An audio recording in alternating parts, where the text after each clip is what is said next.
नमस्ते क्लास। आज के हमारे इस खास अध्ययन सत्र में आप सभी का बहुत बहुत स्वागत है।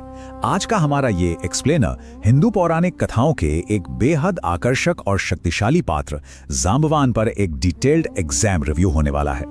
भालुओं के राजा माने जाने वाले जांबवान का इतिहास इतना गहरा और कमाल का है कि इसे समझना माइथोलॉजी के किसी भी छात्र के लिए बिल्कुल अनिवार्य है। तो अपनी नोटबुक्स तैयार कर लीजिए क्योंकि हम इस विषय में गहराई से गोता लगाने वाले हैं। तो चलिए फटाफट आज का सिलेबस देख लेते हैं। इस पूरी टाइमलाइन में महारत हासिल करने के लिए हम इसे 5 जरूरी मॉड्यूल्स में बांटेंगे।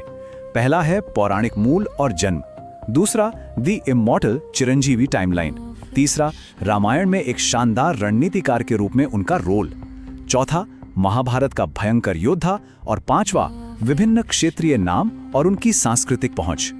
तो बिना किसी देरी के शुरू करते हैं अपना पहला मॉड्यूल, पौराणिक मूल और जन्म।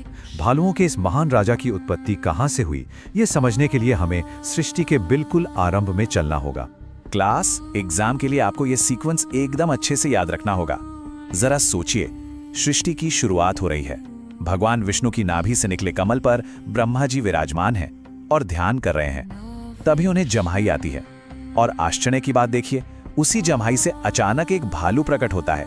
जी हाँ, जम्हाई लेते समय जन्म होने के कारण या फिर जम्बूद्वीप पर जन्म लेने के कारण उनका नाम जांबवान पड़ा।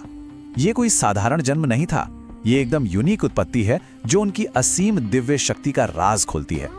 इस पूरी माइथोलॉजी में उनके कनेक्शंस बहुत गहरे हैं और परीक्षा में ये पक्का पूछे जाते हैं। इसे हाईलाइट कर लीजिए। उनके प्रसिद्ध भाई बहन हिमवत और नारद हैं और उनकी बेटी का नाम जांबवती है। इसके अलावा भगवान राम और हनुमान जैसे उनके सबसे बड़े सहयोगी और परशुराम जैसे उनके समकालीन दिव्य साथी हैं। सबसे खास बात जो आपको भूलनी ही नहीं है वो ये कि जांबवान उन गिने चुने दिव्य प्राणियों में से एक हैं जो राम और कृष्ण दोनों के जन्म के समय मौजूद थे। है ना कमाल की बात। अब आते हैं मॉड्यूल 2 पर, द इमॉर्टल चिरंजीवी टाइमलाइन। एक बहुत ही आम गलती जो अक्सर छात्र करते हैं वो ये कि वे समझ ही नहीं पाते कि जांबवान समय के साथ इतने सारे अलग अलग युगों में कैसे मौजूद रह सकते हैं। तो सबसे क्रिटिकल पॉइंट ये है कि जांबवान एक चिरंजीवी हैं। हिंदू धर्म में चिरंजीवी का मतलब होता है वो अमर दिव्य प्राणी जो पृथ्वी पर कई अलग अलग युगों तक जीवित रहते हैं। इसका सीधा सा मतलब ये है कि जांबवान हमारी और आपकी तरह बूढ़े नहीं होते।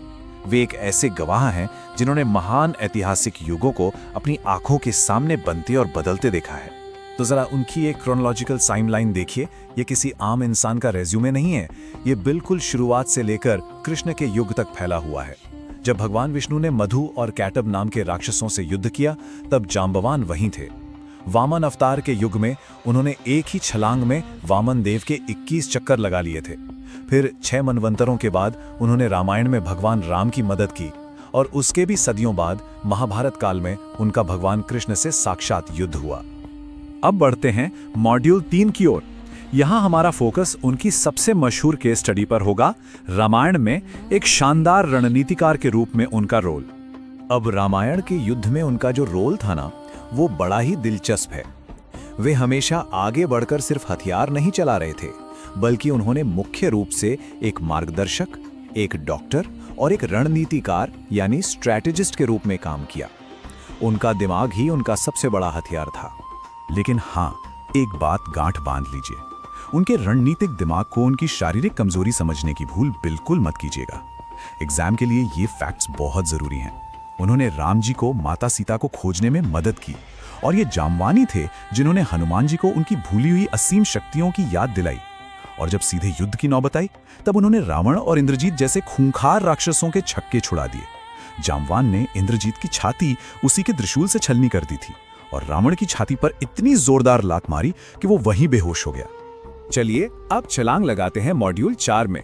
यहाँ हमारा सिलेबस महाभारत के दौरान जांबवान के व्यवहार में आए एक बहुत ही बड़े और चौंकाने वाले बदलाव का विश्लेषण करता है। एग्जामिनर्स का एक बहुत ही फेवरेट सवाल है कंपेयर एंड कॉन्ट्रास्ट। रामायण और महाभारत के युग में उनके किरदारों का भारी अंतर देखें। रामायण में वे एक बुद्धिमान गुरु और रणनीतिकार हैं, लेकिन महाभारत में यहाँ वे एक अकेले भयंकर लड़ाके बन जाते हैं।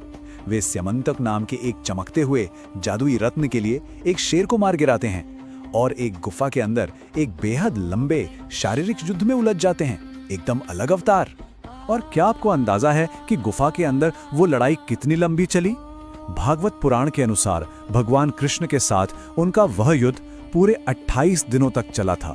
जी हाँ, 28 दिन का लगातार बिना थके चलने वाला भयंकर युद्ध। ये लड़ाई तभी खत्म हुई जब जांबवान बुरी तरह थक गए और अंततः उन्होंने भगवान कृष्ण की असली पहचान को जान लिया। फिर उन्होंने आत्मसमर्पण कर दिया। फाइनली आ गए हैं हम अपने लास्ट मॉड्यूल यानी मॉड्यूल 5 पर। यह सेक्शन अलग अलग संस्कृतियों और भाषाओं में इस अमर भालू के विशाल प्रभाव को दर्शाता है। जांबवान का किरदार सिर्फ भारत तक सीमित नहीं है, ये विश्व स्तर पर पहचाना जाता है।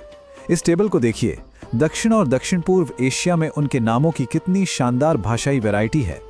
थाईलैंड में उन्हें चोम्फोपान, जावा में जेम्बोवान, बर्मा में जाबामान, उड़ीसा में जाम्बवान और तमिलनाडु में सांबोवन के नाम से जाना जाता है।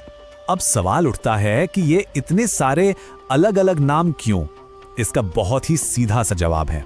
पूरे एशियाई इतिहास में रामायण ग्रंथों का व्यापक रूप से हुआ अनुवाद और स्थानीकरण। जैसे जैसे रामायण दक्षिण पूर्व एशिया में फैली, इसने रामकीयन, काकाविन रामायण और यामाजद्दाव जैसे प्रसिद्ध और स्थानीय ग्रंथों का रूप ले लिया।